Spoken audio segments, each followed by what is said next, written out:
बड़हरिया प्रखंड के चाणी बाजार पर स्थित एफएस एकेडमी ऑफ साइंस के सेकेंड ब्रांच पर मंगलवार को प्रतिभा प्रोत्साहन समारोह का आयोजन किया गया। इस समारोह में इंटरमीडिएट की परीक्षा में बेहतरीन प्रदर्शन करने वाले छात्र छात्राओं को मेडल और मोमेंटो देकर सम्मानित किया गया।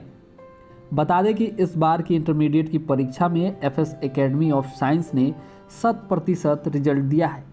यही नहीं, कोचिंग के 90% छात्र प्रथम श्रेणी से उत्तीर्ण हुए हैं। करीब आधा दर्जन बच्चों ने 400 से अधिक नंबर प्राप्त कर कोचिंग सहित अपने माता पिता का नाम रोशन किया है।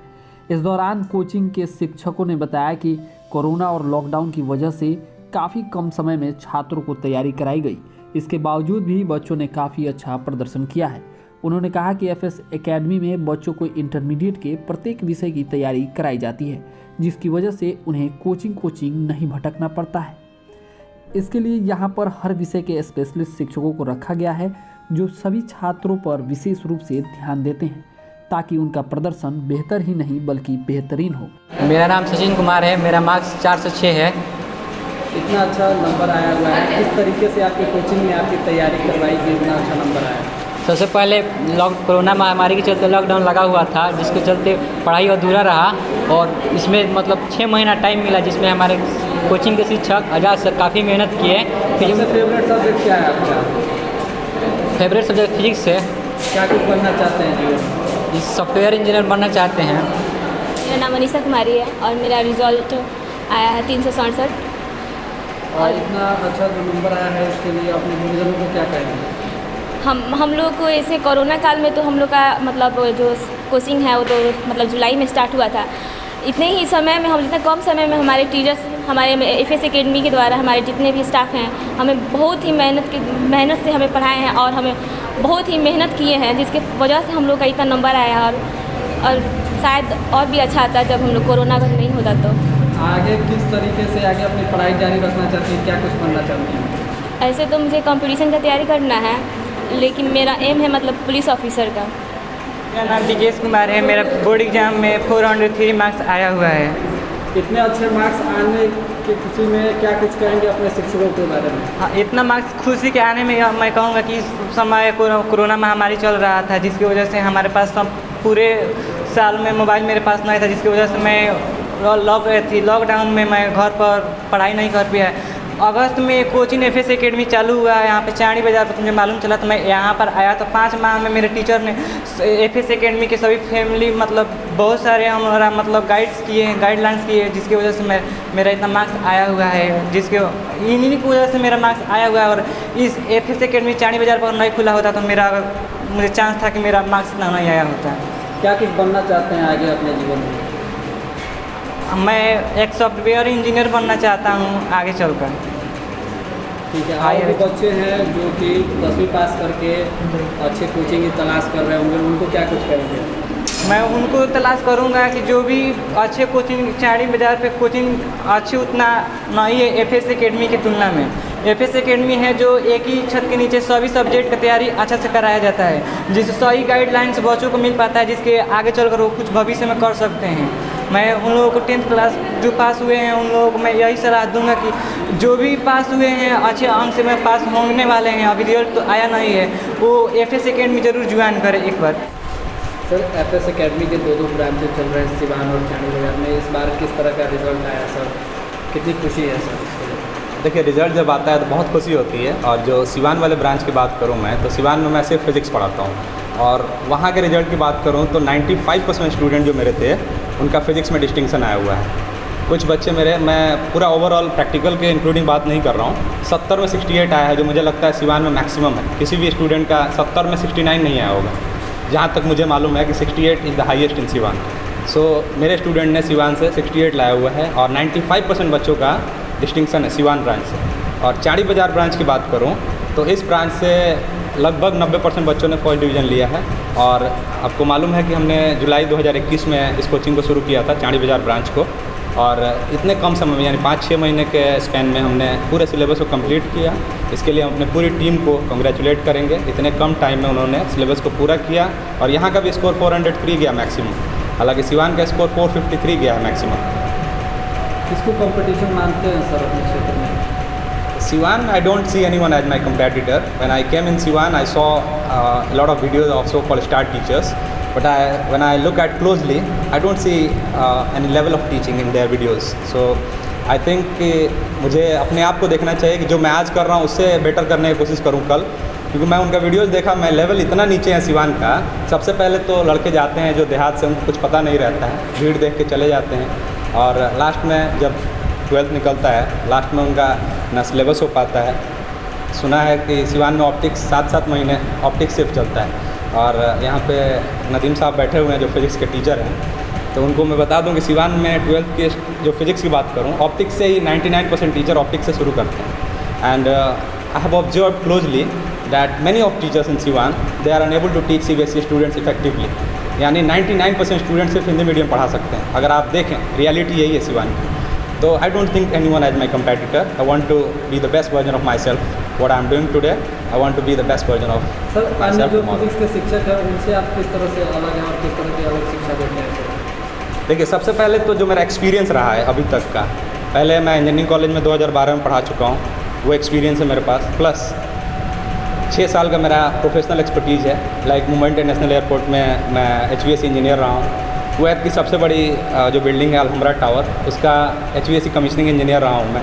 Qatar Sidra medical and research centre, जो कतर की आज तक की सबसे बड़ी MEP प्रोजेक्ट है, उसका सीनियर मैकेनिकल इंजीनियर रहा हूँ मैं। उसके बाद 2019 में मैंने FS एकेडमी ऑफ साइंस को शुरू किया सिवान में, और अभी तक जैसा मैंने सिवान को चेंज करने की, सिवान के एजुकेशन सिनेरियो को चेंज करने की कोशिश की, और ख़ास करके इंग्लिश मीडियम में फोकस, क्योंकि देखिए जो 10th के बाद लड़के आते हैं उनका तो बेस पूरा हिंदी मीडियम का रहता है। जब 10th से 11th आते हैं ना, तो वो एक गैप बहुत बड़ा है, और 10th से 11th और 12th का जो गैप, उसमें हम लोग भरने की कोशिश करते हैं, हिंदी से इंग्लिश उनको ऊपर ले जाने की कोशिश करते हैं, ताकि लड़के इंजीनियरिंग मेडिकल में जाएँ तो उनको किसी तरह की प्रॉब्लम ना हो। जो देहात से लड़के सिवान जाते हैं, उनको पता नहीं रहता है उनके लिए बेटर क्या है, भीड़ देख के चले जाते हैं।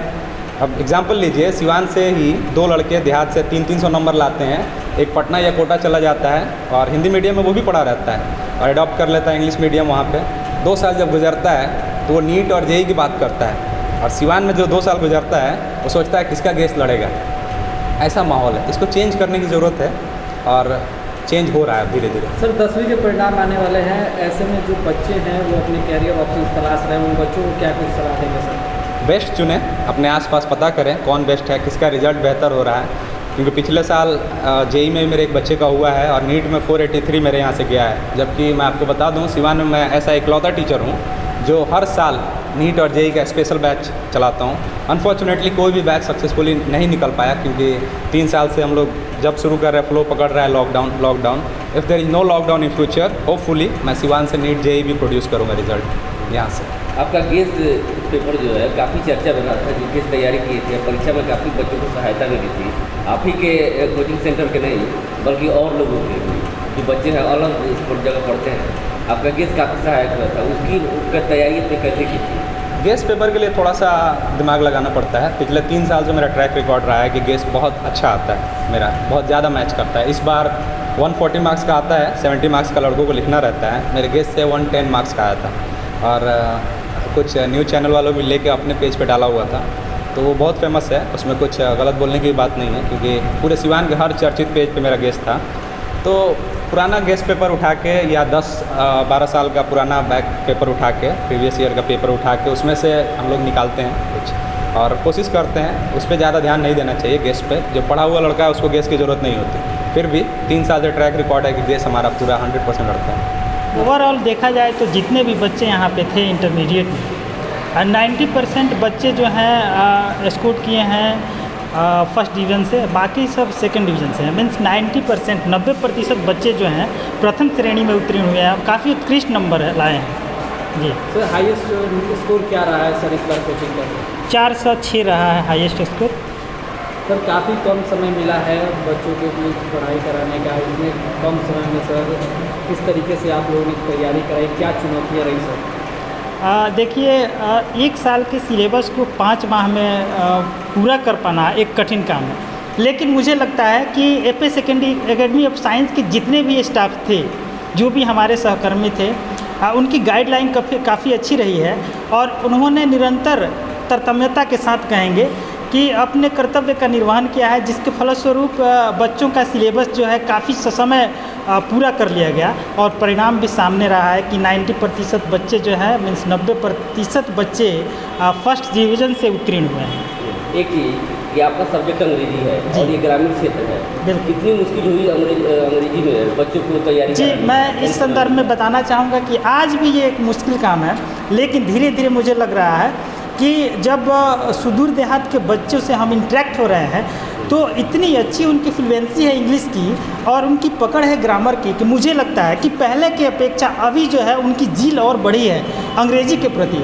और काफ़ी अच्छा आज मुझे रिजल्ट में भी मिल रहा है कि बच्चे 95 लाए हैं, 83 लाए हैं, 85 लाए हैं। इंग्लिश की मैं बात करूं और भी सब्जेक्ट में लाए हैं, फिजिक्स, केमिस्ट्री, मैथमेटिक्स और बायोलॉजी में भी लाए हैं। तो कहीं ना कहीं ये उनका नंबर लाना या फिर बैच में उनकी जो मैं देखता हूँ लगन अंग्रेजी के प्रति तो काफ़ी अच्छी हुई है पहले के अपेक्षा। जी सर, आमतौर पर इस बार के रिजल्ट में पहले भी देखा गया है कि बच्चे हमारे यहाँ के 90 एबव ला देते हैं अन्य सब्जेक्ट्स में, लेकिन इंग्लिश में वो पीछे रह जाते हैं, जिससे उनका ओवरऑल स्कोर बिगड़ जाता है। सर, ऐसे बच्चों के लिए क्या सलाह रहेगा? जी बिल्कुल, मेरी सलाह उनके लिए यही रहेगी कि अभी से आप अगर जो बच्चे ये इस मानसिकता के हो गए हैं जिसके भी माध्यम से हुए हों कि इंग्लिश में पास होना ही केवल काफ़ी है, तो उनको मैं बताना चाहूँगा कि इंग्लिश के बिना आप आगे अच्छा अचीव नहीं कर सकते हैं। तो इंग्लिश उनके लिए ज़रूरी है और उसमें भी जिस तरह से अन्य वो विषयों की तैयारी करते हैं, इसमें भी इसकी तैयारी वो लोग बहुत लगन के साथ करें। मैं बायोलॉजी पढ़ाता हूँ और एफएस एकेडमी का मेंबर हूँ। और सबसे कम समय में बायोलॉजी की तैयारी आपने किस ढंग से कराई? देखिए, सबसे बड़ी बात है कि जो भी यहाँ पर बच्चे आए थे उनको 6 मंथ में पढ़ाना बहुत कठिन था।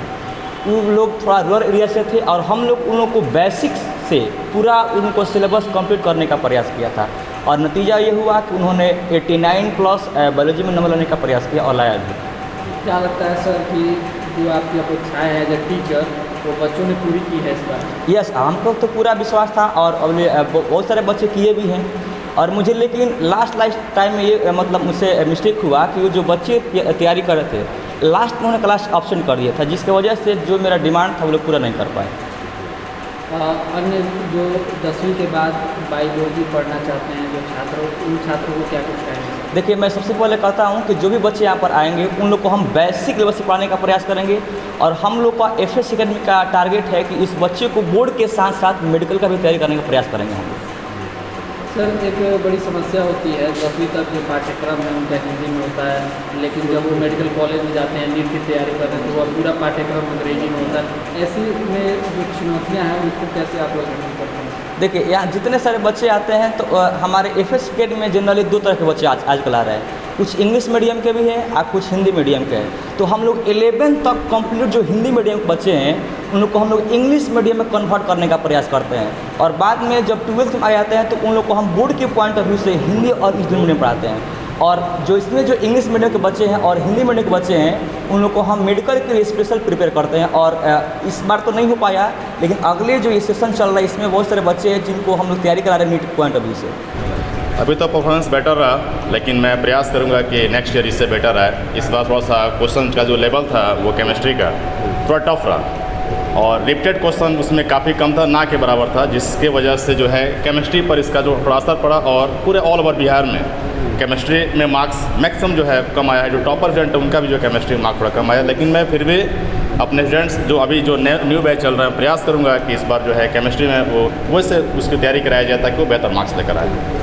10th का रिजल्ट बहुत जल्द आने वाला है, तो आगे जो नए बैच के बच्चे बच्चियाँ आएंगे उनके लिए क्या करना चाहिए कि अपने सब्जेक्ट को स्पेशली लेकर तैयारी करें?